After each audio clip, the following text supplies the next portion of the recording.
ইমানের পরে সবচেয়ে গুরুত্বপূর্ণ ইবাদত হচ্ছে মুমিনের জন্য সালাত। এই জন্যই বিশ্বনবী সাল্লাল্লাহু আলাইহি ওয়াসাল্লাম মৃত্যুর যন্ত্রণায় যখন কাতরাচ্ছিলেন, ইন দ্য মিন টাইম বিশ্বনবী বলতেছিলেন, আসসালাত, নামাজ, নামাজ, এই উম্মতেরা নামাজ, নামাজ আদায় করো, নামাজ ছাড়া যাবে না। এই জন্যই আল্লাহ বললেন, ইন্নাস সালাতা তানহা আনিল ফাহশাই ওয়াল মুনকার, নিশ্চয়ই সালাত পাপাচার থেকে মুক্তি রাখে।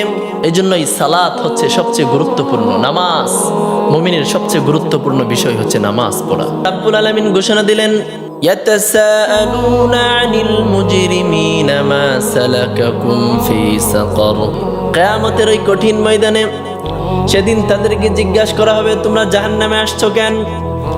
তোমাদের জাহান্নামে আসার কারণ কি? ক্বালু লাম নাকু মিনাল মুসাল্লিন, এই প্রশ্নের জবাবে তারা বলবে, লাম নাকু মিনাল মুসাল্লিন ওয়া লাম নাকু নুতঈমুল মিসকিন, ওই দুনিয়ার জমিনে আমরা সালাত আদায় করি না, নামাজ আদায় করি নাই। ফজরের আজান হয়েছিল কিন্তু মসজিদে আসি নাই, ঘুমিয়েছিলাম। যোহরের আজান হয়েছিল, মসজিদে হাজিরা দেই নাই। মুয়াজ্জিন ডেকেছিল, আসসালাতু খায়রুম মিনান নাওম, ঘুম থেকে নামাজ ভালো, তোমরা নামাজে চলে আসো, নামাজে আসি নাই। হাইয়া আলাস সালাহ, নামাজের দিকে আসো। হাইয়া আলাল ফালাহ, কল্যাণের দিকে আসো, আমরা আসি নাই। আমরা দুনিয়াতে নামাজ পড়ি নাই আর গরিব মিসকিনদেরকে খাওয়াই নাই।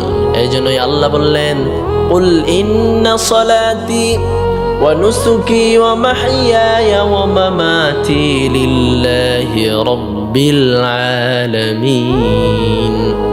ও নবী, আপনি বলেন, ইন্না সালাতি, আমার সালাত, নুসুকি, আমার কুরবানি, ও মাহইয়ায়া ও মামাতি, আমার জীবন, আমার মরণ, সবকিছু একমাত্র আল্লাহর জন্যই নিবেদিত। আমার সবকিছু হবে শুধুমাত্র একমাত্র আল্লাহর জন্য। এই জন্য এই পৃথিবীর জমিনে যারা সালাত পড়বে তাদেরকে সফলতা দিবেন আল্লাহ তাআলা, তারা জান্নাতুল ফিরদাউসে প্রবেশ করবে।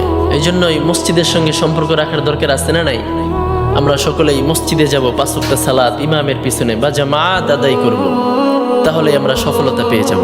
এই জন্যই বিশ্বনবী বললেন, 7 শ্রেণীর লোক কিয়ামতের ওই কঠিন ময়দানে আরশে আজিমের নিচে ছায়া পাবে, যেদিন কিয়ামতের ময়দানটা অনেক ভয়াবহ থাকবে। মানুষের মাথার আধাত উপরে সূর্যটা থাকবে, সূর্যের তাপে মানুষের মগজগুলো টকবক করতে থাকবে। ওই দিন যারা নামাজ পড়েছিল, যারা মসজিদে গিয়েছিল, বিশ্বনবী বলেন তারা সেই দিন আরশে আজিমের নিচে ছায়া পাবে। ওই সকল মুসল্লিরা যারা মসজিদে যাওয়ার জন্য পাগল পাড়া, যাদের দিলটা মসজিদের সাথে ঝোলানো থাকে, রজুলুন কলবুহু মুআল্লাকুন ফিল মাসাজিদ, ওই সকল লোক সেদিন আরশে আজিমের নিচে ছায়া পাবে যাদের দিলটা মসজিদের সঙ্গে ঝোলানো থাকে। ফজরের সালাত আদায় করেছে, যোহরের সালাত আদায় করার চিন্তা মাথায় আছে, যোহরের নামাজ পড়েছে, আসরের চিন্তা, আসর পড়েছে, মাগরিবের চিন্তা, মাগরিব পড়েছে, এশার চিন্তা, কখন এশা পড়ব আর কখন ঘুমিয়ে যাব। এমন মুসল্লি যারা আছে তাদেরকে আল্লাহ রাব্বুল আলামিন সেদিন আরশে আজিমের নিচে ছায়া দিবেন। এই জন্যই আল্লাহ বললেন, ইয়া আইয়ুহাল্লাযীনা আমানু লা তুকদ্দিমু বাইনা ইয়াদাইল্লাহি ওয়া রাসূলিহি ওয়াত্তাকুল্লাহ, তোমরা আল্লাহ আল্লাহ রাসূলের আদেশ মানো, তাহলে তোমরা সফল হবে। তোমরা আল্লাহ আল্লাহ রাসূলের আদেশ মানো। আল্লাহ বললেন মসজিদে যাও, নামাজ পড়ো। আল্লাহ বললেন মসজিদে যাও, নামাজ পড়ো, জিকির করো। নামাজ মানে হচ্ছে জিকির। এই জন্য আল্লাহ বললেন, ফাযকুরুনি আযকুরুকুম ওয়াশকুরুলি ওয়ালা তাকফুরুন, তোমরা যদি আমার জিকির করো, আমি আল্লাহ তোমার জিকির করব। তুমি বান্দা যদি আমি আল্লাহর জিকির একা করো, তাহলে আমি আল্লাহ, তুমি বান্দার জিকির আমি আল্লাহ একাই করব। আর তুমি বান্দা যদি আমি আল্লাহর জিকির সবাইকে নিয়ে করো, তাহলে আমি আল্লাহ আমার সমস্ত ফেরেশতাদেরকে নিয়ে আমি আল্লাহ তোমার জিকির করব। মসজিদে যেতে হবে, নামাজ পড়তে হবে।